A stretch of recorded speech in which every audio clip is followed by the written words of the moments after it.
little metal foxes. Tool tips. Here we Whoop, go. whoop.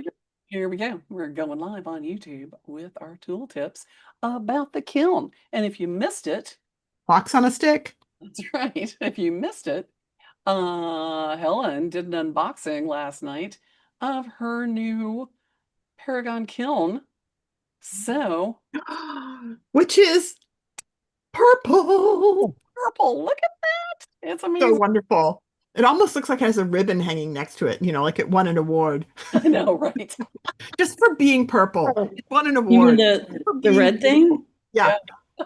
Yeah, it that's looks my little Chinese New Year right, thingy. but it just, Awesome. through Yeah. Zoom, it looks like it's like a ribbon, like from a horse show, right? It's like won an award for being an awesome kiln. For being an awesome kill. Big. Yeah. Exactly. So guys, go check out the unboxing from last night because we did talk about some of the cool stuff that was going on and all the little bells and whistles.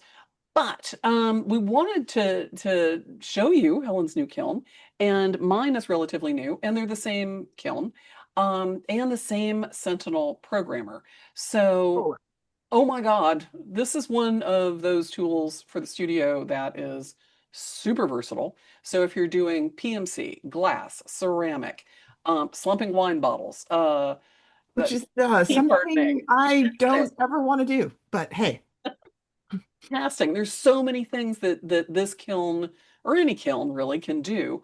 But the thing that makes this particular, the new ones really kind of special is this programmer. And I wanted to sort of really do a little bit of a deep dive into these programs because it's really kind of fascinating what this can allow you to do without having to like worry about it a lot. Programming kilns, if you have a programmer, Julia and Helen, Controller. we were talking about, back in the day before programmers were like a thing. Before controllers were a thing. Yeah, before kiln controllers were a thing. You basically were like you had a knob and you were sitting there with the pyrometer watching the temperature, tweaking it up, tweaking it down, tweaking it up, tweaking it down, tweaking it up, tweaking it down. Oh, I melted some silver. I had Oh yeah. lovely blobs. And some, I've seen ceramic melted. I've seen all kinds of stuff that's like, uh-oh. So just, Wow. yeah, Yeah. walking away and the inside of the kiln just being melted because it was up too high. So it's really kind of nice when you can have something like a kiln controller that is programmed to run a program that is for the specific thing you're doing. In the past, the earlier programs were great, especially for ceramic kilns, and a lot of those had been brought into the jewelry world by ceramicists and kiln makers. But they were really limited in terms of what they could do. They were like 4-bit, like you had 4 buttons, and it was like on, off, enter, and up and down. and and those are the kilns that are standard in just about every place. So you're sitting there going enter, up, up, up, up, up, up, down, down, down, down, down. Nope, back out, cancel Yeah. that, start over. Because you were looking at like a digital alarm clock, trying to go up, up, up, up, up. Program SC, what does that mean? You're getting messages that if you didn't have like the guide to walk you through the entire thing, it could be really confusing as to how to set up the program for a kiln to do anything. Right. So we wanted to do kind of a little bit of a deep dive into the program, what it looks like now with these new controllers, because it's like awesome. And The modern a modern experience. program. Yep, the Yeah. modern kiln controller Yep. and what that looks like for everyone. So here I'm going to close up on both of our kilns so you can kind of see it. We're going to share that spotlight. There we go. So those are the two kilns. Um, Now, Helen, yours is set up for a different customization than mine is. You want to Yes. talk to us about your experience getting the kiln and why it's set to the customization that it is? Well, I don't know why they set it to glass, but I'm happy with that. So they had this as configured to be used by a glass user, which is what I am, Mhm. and uh, also what was great because I ordered it um, here in Australia, but it's made in Texas. And so they actually had it already programmed for Celsius and other, other thing. And I've got like the Australian plug, so that was great. Um, and all that kind of stuff. So yeah, so it was But you great to see. changed the temperature so that it would be in, because it says Fahrenheit there. Yeah, So it does say Fahrenheit now, but originally it was it saying came in 18 Celsius. earlier. If you look at our Mhm. Instagram live, it says 18, but I just changed it to Fahrenheit because that's when I'm programming my kiln, that's where my brain goes. I mean, Right. I'm used to the regular like human temperatures, between Hmm. 0 and 40 degrees Celsius. I know what that means, for the weather. Right. Hmm. But when it comes to actual kiln processing, then I have to revert back to what I know. Right, because And you've been doing it in Fahrenheit all the years that you've been using your kiln for glasswork. You've been doing it in Fahrenheit, so it's like I want to stick with that and not convert in your head. correct, yeah. Right. So, So yeah, so if you go to the menu here, it will give you different, like the menu diagnostics and adjustments that you can make and customizations. So the customizations have like the ceramic, the glass, and different user menus that you can sort Nice. of go into, pick that, kind of burnout schedules or, firing schedules. The other thing that's really kind of cool about these new programmers is that if you look right Is here, it a programmer or a controller? it's a kiln controller. Okay. I mean, I just wasn't sure if I was using the wrong word. So with there we go. So with this, you've got this little signal right here down at the bottom, and that is a Wi-Fi network I little know I thing. can't wait to employ that.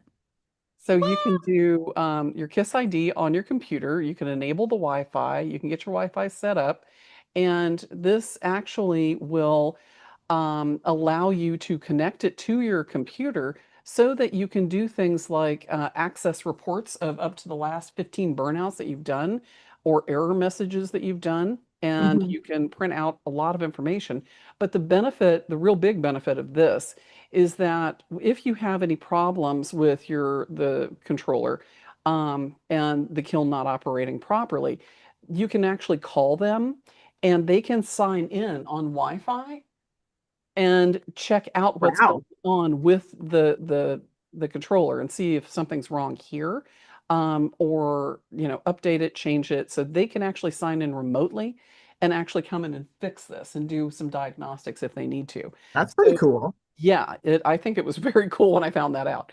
Um, so with this one, with mine, mine's set up for PMC. And so it's got all these like 12 different PMC programs. And then I was able to put in my enameling firing times or temps and my casting temperatures. Let me see if I can get that down a little bit. So yeah, there we go. 6 hour burnout, and I programmed in a 9 hour burnout. And so I can load that in for my next burnout and just hit start, or check it. I can go in and I don't have to like scroll through an entire program to be able to say, okay, I I, That's amazing. I need to hold it at peak Yeah, for this is long. amazing. This little bit right here. So I can like program in the whole time. Instead of like going through an entire program and clicking through all these buttons like beep beep beep beep beep beep beep beep beep beep beep beep beep, beep, on the four Yeah. button style. So this way I can also add a lot of segments to a burnout, as many as I need. And this one, I've got a hold time at my peak at 30 minutes, but I could schedule that for, a million hours if I wanted to. And I can hold it at my casting temperature for like 8 hours, and then it will automatically shut off. So, delays or, sort of doing a delay on your program and holding it at the casting temperature is not anything new, but being Hmm. able to go into the specific segment that you need and change the temperature or change the hold time, and change the what it's called, so I know that this is a 9 hour burnout, right? I can Hmm. actually Hmm. go in and edit the name of this burnout and make it whatever I want it to be. So if I'm doing something like, I change it and it's a 10-hour burnout or 12-hour burnout, I can update that on here as well. I can also see it in graph form, which is really kind of nice. So it'll tell me, what my ramps are, how long it's going to be holding those for. I And love the graph, right? Like yeah, that's very like intuitive. yes. And so you can see, where it's going to be ramping up in the first segment for, holding it at 300, ramping up to 700, ramping up. So you can see those hold times, you can see the ramp, and how fast it's going to be ramping up. So it just makes it a little more user friendly for sure. And in terms of your start time and delay times, and it just makes everything go so much easier with the touch screen and that you've got now on these new controllers. So anyway, yeah, Helen, what's yours? What have you got set up? Oh, look, projection for slump. Yeah. So I was just looking at the graph. I was curious to see if it would give you basically how much time it's going to take, and it does sort of. Yeah. So you've got a 2-hour segment, you've got a 4-hour segment, and you've got a 6-hour segment. Let's go back and look at the uh So 225 hold time for, yeah, yeah, hold on. I'm gonna yeah, yeah, yeah, yeah, but it's not okay. Let me go back and let me load a custom one. yeah. Like, So and if you don't it's like the ones that are in there, you can customize it, right? Like I added the entire 6-hour and 8-hour burnout. not edit graph. Because that didn't come as part of yours. No, it didn't. No, it didn't come with So yeah, so this in the one that I've got, but I can customize the burnout to be whatever I need it to be.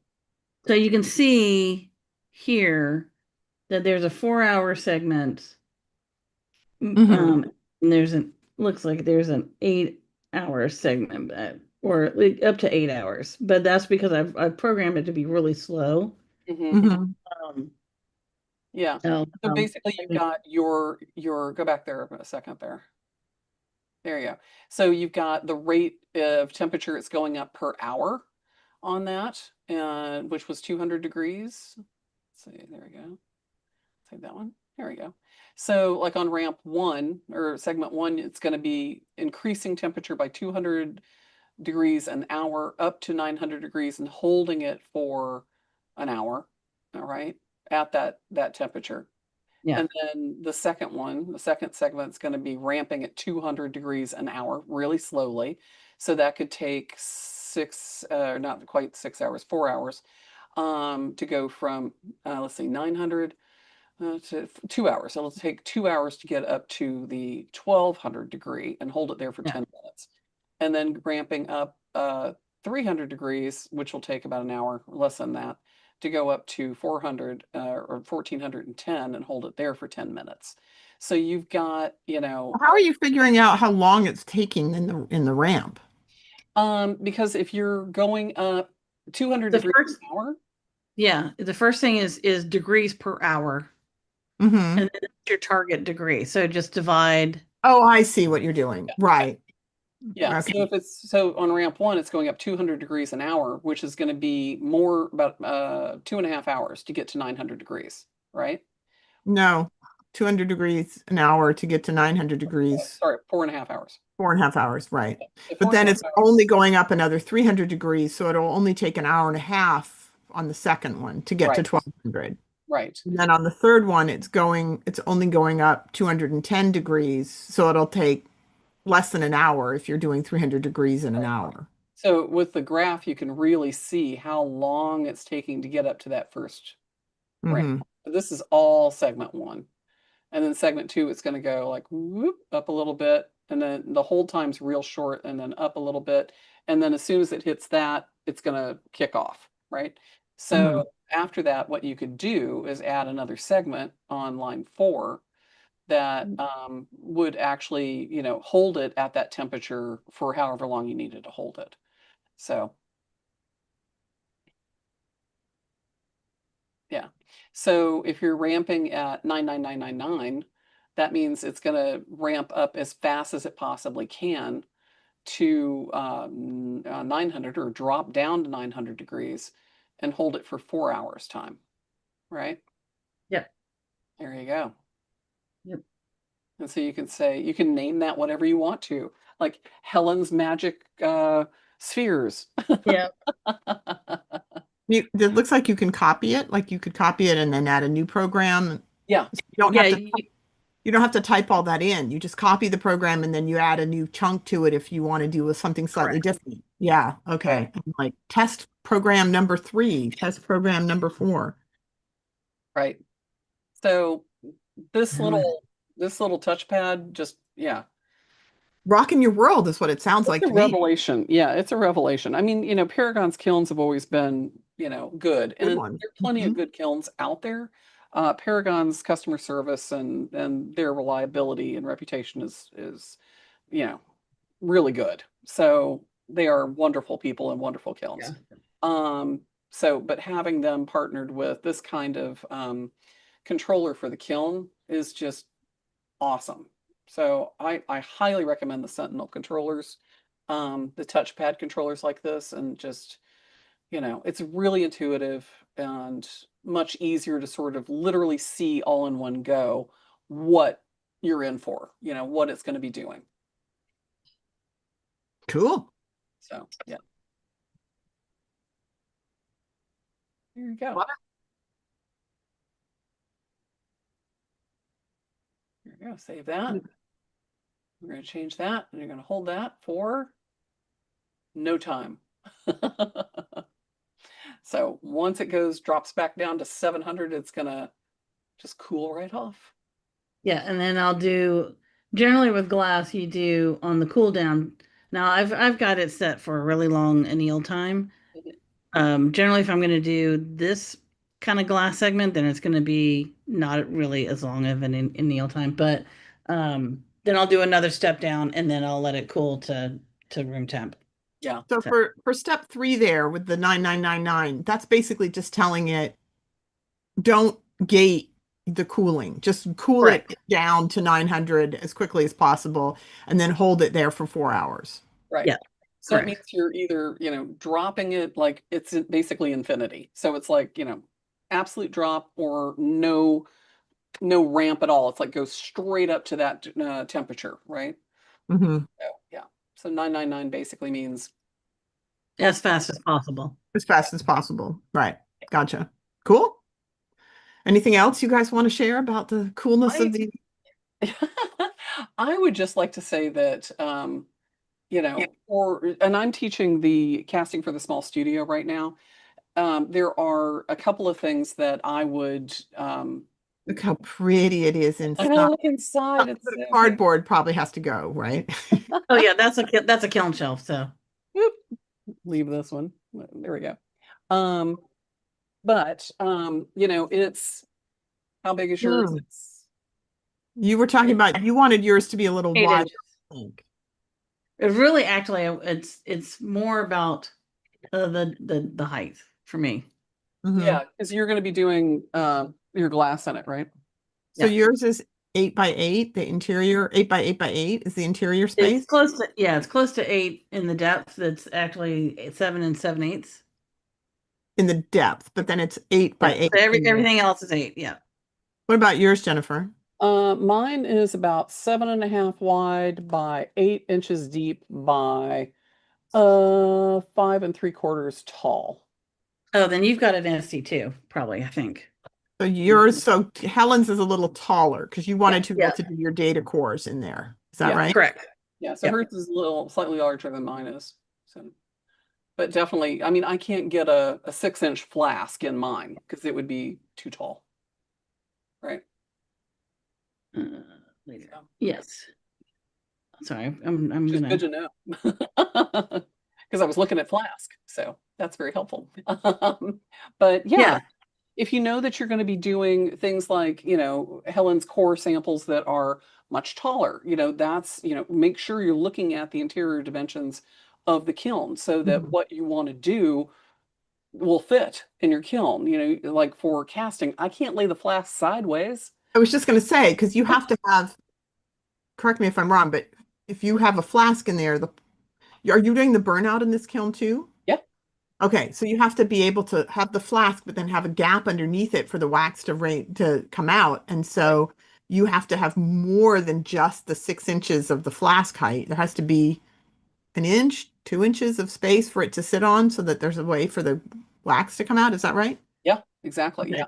So, yeah, I've got So a you could do a 4 inch flask, yeah, yeah, just.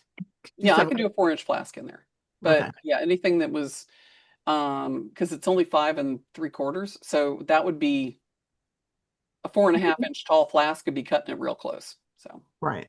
so, Right. but yeah, I mean, if I'm doing, which I'm not usually doing a big flask in my studio, I can't melt that much metal in my studio. So I know For what, a 6 inch flask. Like right, that's, yeah. yeah, I'm Okay. not going to be casting like massive amounts of metal. So for me, a big flask like that isn't something that I'm going to use. So, knowing what your parameters are for what you want to do and what your limitations are in your studio is All really right. important. And I know that I can usually, because I'm usually using my Smith Little torch with a rosebud tip to melt my metal. I know how much metal I can melt with it. I know, how much wax I can get into a flask, how big my flask can be, and you have to know those parameters all the way up and down so that you're not trying to invest something in a 7-inch flask that doesn't fit in your kiln Right. with so much stuff in it that you'll never be able to melt it all. Melt all the metal. Right. You're Yeah. gonna, yeah. Or you have an You have to know, electromelt or yes, something. like you say, you have to know the parameters. You have to know where things are being gated, Yeah, you know. yeah. And then some Um, people use like electromelts and things like that rather than torches, which make it easier. it's a different, yes, then that's not your gate. The amount of metal that you can melt is not your limiting factor. Yeah. But yeah, no, I do think that this style of programmer has definitely revolutionized the craft world for whether it's ceramics or glass or jewelry, and it's a really really good addition to the studio.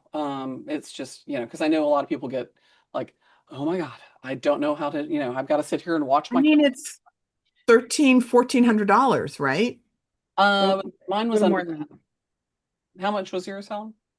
that. Mine was, oh, Jesus. Yours is bigger than mine.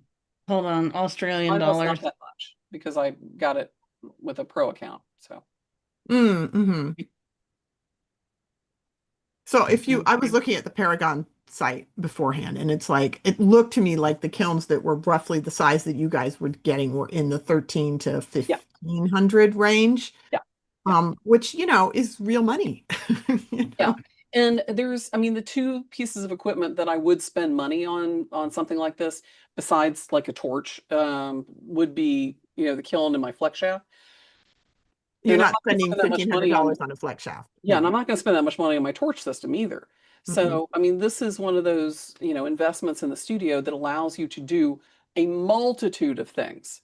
So, if you're doing glass, ceramic, PMC, casting, any of that, a lot of people are like, oh, you have to have separate kilns for that. And yes, if you're in like a college or high school or institution where you've got multiple people doing stuff, to limit the amount of mistakes and problems that can be made, yes, you're going to be using separate kilns for that so that, the last person that used it didn't screw it up for the next person that's going to use it. So you've got all the enamel usually in one kiln and or PMC because it's nice and clean. But a lot of enamelists don't want you doing PMC in their kilns because sometimes there's, Silver fuming. yep, got that cellulose burning off, and they're like, I don't want that in my enameling kiln. And then people that are doing casting are like, whatever. And so, sweeping out a kiln every now and then to them is like, I guess, So, the casters are the messy ones in the group, and then you've got, the very pristine enamelist, and then, everything in between. So if you've got a kiln that is yours, you can really maintain it and make sure that it's clean. You can have, like, I've got different boards for enameling that I I was put just going in. to ask, right? Do you have different kiln shelves Yeah. Yes. for different things? Definitely have different kiln shelves for glass, for enamel, and for PMC because for between PMC and glass, the silver will stain the kiln shelf, and then that will transfer to your glass. And so Mhm. you don't want that because it can be quite an ugly color on with some colors of glass. Yeah. So So if you're doing it's beads, if you're yeah. annealing beads, if you're, annealing your glass, if you're, what Helen's doing is fusing glass. So she's taking it up Mhm. to the melting temperature, Yeah. which is So makes the it silver from the PMC doesn't get on the walls. It only gets on places where it's actually touching the kiln shelf. Well, it probably could eventually, but if you but it's more important to do it on the so where the glass and the silver will Touching. independently have contact. Yeah. Right. And the same is true with enamels, because if you're using enamels in the kiln and those get stuck to the board on the bottom, and then you're trying to fire PMC in there, your PMC is going to get stuck to the enamels, and the enamels are going to transfer onto your PMC. So you always want to have like a separate kiln shelf for those different purposes. And I've got a whole tray that goes in for lost wax casting. So, it's just, cleaning it out, making sure it's maintained and as clean as you can get it. Some people like to make sure they've got their kiln wash in there, so it's just, painting a new coat of pretty on the inside. And Make you can paint kiln wash on the walls as well. Mhm. Yeah. Yep. Okay. Well, in particular with these because the elements are not exposed.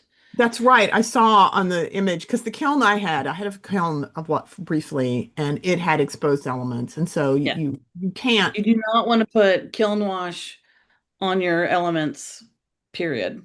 right. Glad you do. You But can't put it on the floor to protect anything that might spill over and corrode because glass will corrode like fire brick. Now, mhm, I don't know about this particular interior Yep. substrate, whether it's the same or Well, not, but better safe than sorry. mhm. Have some sort of, Get a kiln shelf. protective layer. The kiln shelves are inexpensive, and then you're not running any. Then you run not running a risk. yeah. I will say this, that these kilns are not the kilns you need for granulation or filigree or fusing those kinds of things. You Like can what do Jeanette that. Keynes does. You can do that in here.